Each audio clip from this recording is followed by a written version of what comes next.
Good morning, Year 4. I'm reading Chapter 15 and Chapter 16.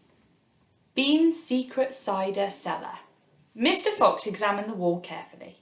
He saw that the cement between the bricks was old and crumbly, so he loosened a brick without much trouble and pulled it away.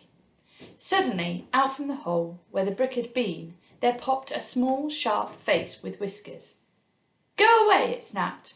"You can't come in here. It's private." "Good Lord," said Badger. "It's Rat." "You saucy beast," said Mr. Fox. "I should have guessed we'd find you down here somewhere." "Go away," shrieked Rat. "Go on, beat it. This is my private pitch."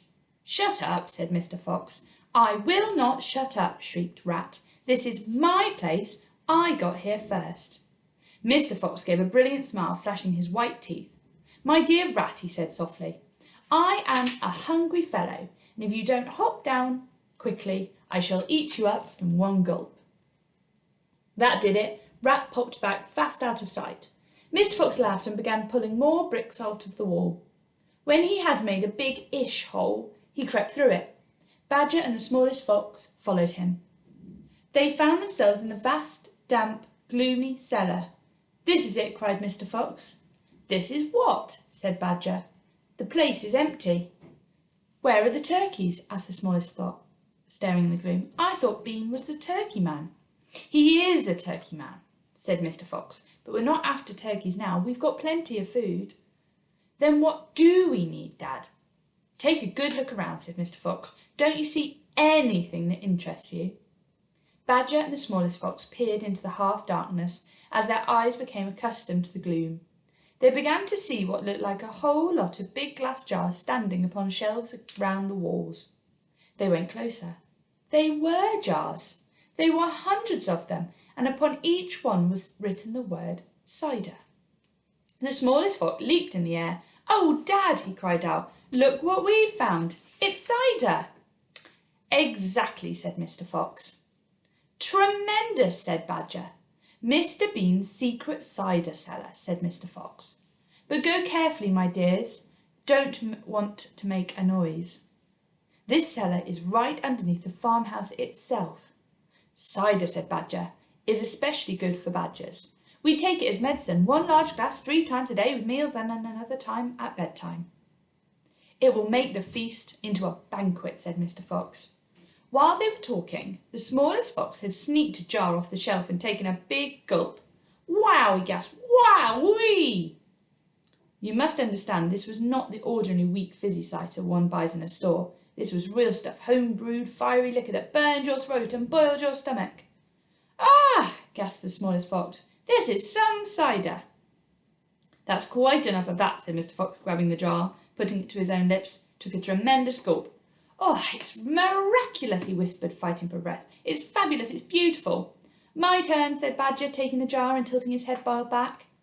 The cider gurgled and bubbled down his throat. It's like melting gold," he gasped. "Oh, Foxy, it's like drinking sunbeams and rainbows." "You're poaching," shrieked Rat. Put that down at once. There'll be none left for me." Rat was perched upon the highest shelf in the cellar, peering out from behind a huge jar. There was a small rubber tube inserted into the neck of the jar, and Rat was using this tube to suck out the cider. "Mind your own business," shrieked Rat. "And if your great clumsy brutes come messing about in here, we'll be all caught. Get out, leave me alone to sip my cider in peace." At that moment they heard a woman's voice calling out in the house above them.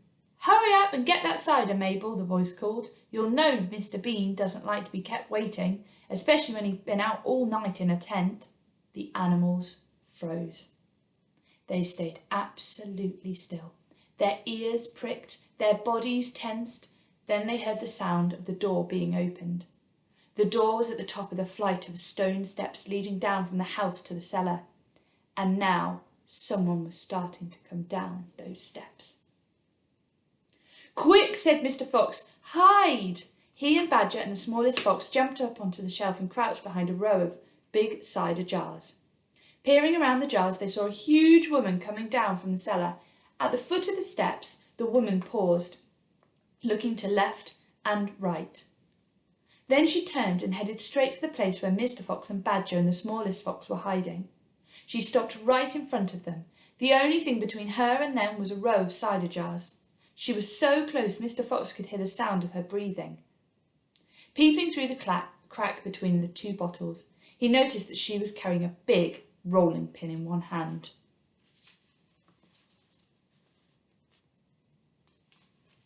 "How many will he want this time, Mrs. Bean?" the woman shouted. And from the top of the steps the other voice called back, "Bring up 2 or 3 jars. He drank 4 yesterday, Mrs. Bean."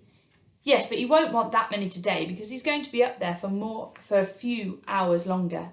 He says the fox is bound to make a run for it this morning. It can't possibly stay down in that hole another day without food." The woman in the cellar reached out and lifted a jar of cider from the shelf. The jar she took was next to the jar behind where Mr. Fox was crouching. "I'll be glad when the rotten brute is killed and strung up on the front porch," she called. "And by the way, Mrs. Bean, your husband promised I could have a tail as the souvenir." "The tail's been shot to pieces," said the voice from upstairs. "Didn't you know that?" "You mean it's ruined?" "Of course it's ruined. They shot the tail but missed the fox." "Oh no," said the big woman. "I did so want that tail." "You can have the head instead, Mabel. You can get it stuffed and hang it on your bedroom wall. Hurry up now with that cider." "Yes, ma'am, I'm coming," said the big woman. And she took a second jar from the shelf. "If she takes one more, she'll see us," thought Mr. Fox. He could feel the smallest fox's body pressed tightly against his own, quivering with excitement. "Will 2 be enough, Mrs. Bean, or shall I take 3? "Oh, my goodness, Mabel, I don't care, so long as you get a move on." "Then 2 it is," said the huge woman, speaking to herself now. "He drinks too much anyway." Carrying a jar in each hand, and with the rolling pin tucked under one arm, she walked away across the cellar. At the foot of the steps she paused and looked around, sniffing the air. "There's rats down here again, Mrs. Bean. I can smell 'em." "Then poison them, woman, poison them. You know where the poison's kept." "Yes, ma'am," Mabel said. She climbed slowly out of sight, up the steps. The door slammed. "Quick," said Mr. Fox, "grab a jar each and run for it." Rat stood high on his shelf and shrieked, "What did I tell you? You nearly got nabbed, didn't we? You nearly gave the game away. You keep out of this here place from now on. I don't want you around. This is my place." "You," said Mr. Fox, "are going to be poisoned." "Poppycock," said Rat. "I sit up here and watch her putting the stuff down. She'll never get me." Mr. Fox and Badger and the smallest fox ran across the cellar, clutching a gallon jar each. "Goodbye, Rat," they called as they disappeared through the hole in the wall. "Thanks for the lovely cider." "Thieves!" shrieked Rat. "Robbers! Bandits! Burglars!" Hope you enjoyed it. See you tomorrow.